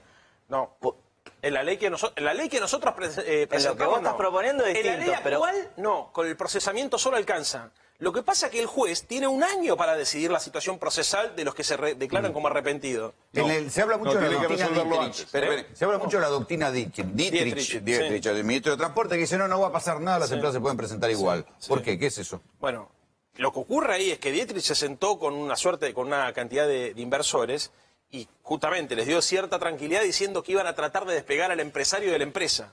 Lo que también es una cargada. A ver, digamos, cuando, por ejemplo, los gobiernos de derecha dicen que los estados se tienen que hacer cargo de las deudas que contrajeron los gobiernos, entonces, aunque haya habido una dictadura militar, el Estado democrático se tiene que hacer cargo de pagar la deuda externa, ¿qué está diciendo? Bueno, Estado y gobierno es lo mismo, empresario y empresa es lo mismo, porque el empresario no es que comete un delito particular, lo comete en nombre de su empresa, es el representante para beneficio de la empresa. Para beneficio de la empresa, no es que paga la coima con su dinero personal, lo que hace es sobrefactura una obra pública, por eso perjudica al erario público de todos los contribuyentes, y con ese dinero después paga la coima. Pero Juan, Macri está diciendo que los cuadernos van a agudizar la recesión. Sí, yo creo que están buscando una justificación, porque el tema de los cuadernos poco y nada tiene que ver con la política de medida económica. Este es un modelo de deuda y fuga de capitales y de tasa de interés, o sea, de bicicleta financiera. Y esa tasa de interés está ahogando la economía. Rolo, y un detalle. ¿Recordá cómo criticamos la venta de dólares de Sturzenegger? 1.200 millones de dólares a 20 y después el dólar se fue a 26. O sea que le vendimos 1.200 millones de dólares al JP Morgan en aquel momento. Ahora, a principios de agosto, el Banco Central vendió 1.200 millones de dólares a 29,80. Y hoy el dólar cerró 31,40. A mí me gustaría que se investigue a quién se le vendieron 1.200 millones de dólares si hoy está 31,40. Sí. Claramente el modelo económico es el problema, Rolo, no los cuadernos. Sí, Fernando. No, yo le quiero leer una noticia para que tome noción de el quilombo que trae esto, que es 31 de mayo del 2018. El grupo Techín inauguró su gasoducto de 58 kilómetros en Vaca Muerta. Ya genera el 6% de la producción de gas del país y planea duplicar su participación en un año. Claro, ahora entiendo por qué no lo van a llamar a Roca nunca. Bueno, pero es que la única inversión que siguió en la Argentina en este último tiempo es Vaca Muerta. Sí. Y el grupo Techín es uno de los principales inversores. Y es más, cuando dicen algunos, hay empresas de afuera interesadas en que se caiga esto para entrar, es en estos lugares. Es un monto impresionante, es una inversión que realmente se está generando y que el propio peronismo está diciendo, una de las cosas que hablamos del peronismo federal, decía, acá las pocas empresas que funcionan así como la única multinacional de producción industrial argentina es Techín. Sí, porque más las allá demás de todo cazan en el zoológico local, bueno, digamos. por eso, la que compite afuera es Techín. Acá puede haber un poquito de tema geopolítico, ¿no? Digamos, ¿hay tema geopolítico? ¿Qué pensás? ¿Te interesa que se caiga? No, yo pienso que sí. Pero a ver, cuando un político es sancionado por un acto de corrupción, obviamente le cae una pena y después hay una accesoria que es inhabilitación para ejercer cargo público, en general de por vida. Ahora, cuando un empresario es condenado por un caso de corrupción, en el mejor de los casos, paga... Acá se jubila, bueno, porque van camino a la jubilación. No, pero a ver, lo de Rogio, por ejemplo, que vos decías, es claro. ¿Por qué? Porque él podría llegar a tener algún tipo de inhabilitación para operar sobre obra pública como empresa constructora, pero puede tranquilamente renovar su concesión en el subte. Eso es una locura. Juan Pablo Bonadío, ¿puede hacer algún rulo como país solamente contra los políticos y hacer zafar a los empresarios? Ya lo está haciendo. Ya lo está haciendo. Si entran, se arrepienten, salen. Digo, este es el único país donde los empresarios, salvo 2 o 3, todos salen.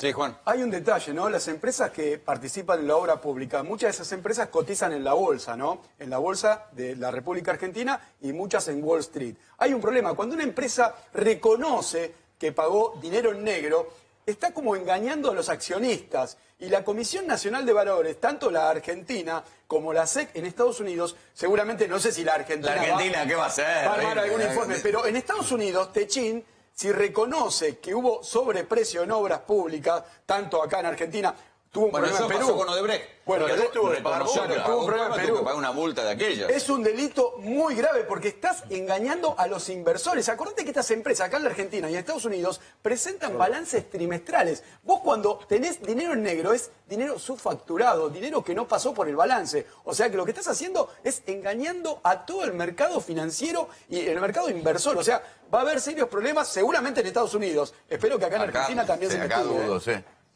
Según la ley del arrepentido, la declaración del empresario es un indicio, no es prueba. Los tipos, a diferencia de lo que ocurrió en Brasil, que sí lo hicieron, tienen que decir de dónde sacaron la plata, dar número de cuenta, transferencia y devolverla. Marcelo Odebrecht está en cana, pero ya devolvió 200 palos verdes. Y además, cuando se presentaron ante la justicia, viste, ahí aparecieron todas las transferencias arriba. Pero bueno, además tendría que haber una especie de careo entre los arrepentidos, porque cada uno dice una cosa distinta. Lo que ocurre es que Warner dice una cosa, Calcaterra dijo una cosa distinta, Centeno dijo una cosa distinta, están los tres en libertad. O sea, no hubo careo. A ver, por ejemplo, ¿qué dice Centeno? Yo fui a buscar 14 palos verdes del señor Calcaterra. Calcaterra que dice, no, yo di 200.000, pero fue nada más que para la campaña electoral. Wagner que dice, no, acá estábamos todos de acuerdo con el señor Macri, porque en el año 2003, 2004, 2005, 2006 y 2007, el presidente de IEXA era Franco Macri y su... Ahora el informe de Bonadío dice que la causa arranca en 2008. Es una cargada. Ahora, ¿sabes por qué también dice que arranca en el 2008? Porque el señor Centeno, los 3 primeros cuadernos no habla de plata. Él empieza a hablar de plata a partir de febrero del 2008, recién a partir del 4º cuaderno.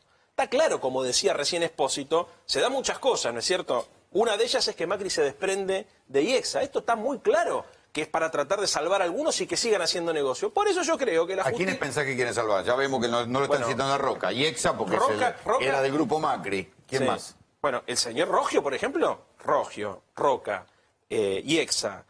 Son las 3, me parece, más importantes. Después tenés otras que han quebrado. El caso de Isolux, por ejemplo, que era concesionario de la ciudad, pero quebró. Ahí tenés una experiencia de lo que yo creo que se debería hacer. El Paseo del Bajo actualmente la está haciendo.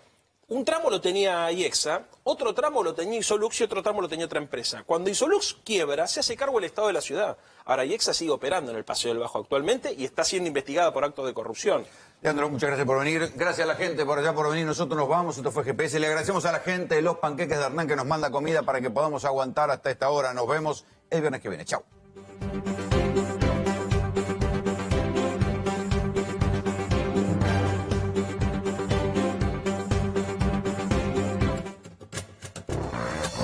Más de 13.000 policías en calle. Seguimos avanzando hacia una ciudad más segura. Buenos Aires Ciudad. Vamos, Buenos Aires.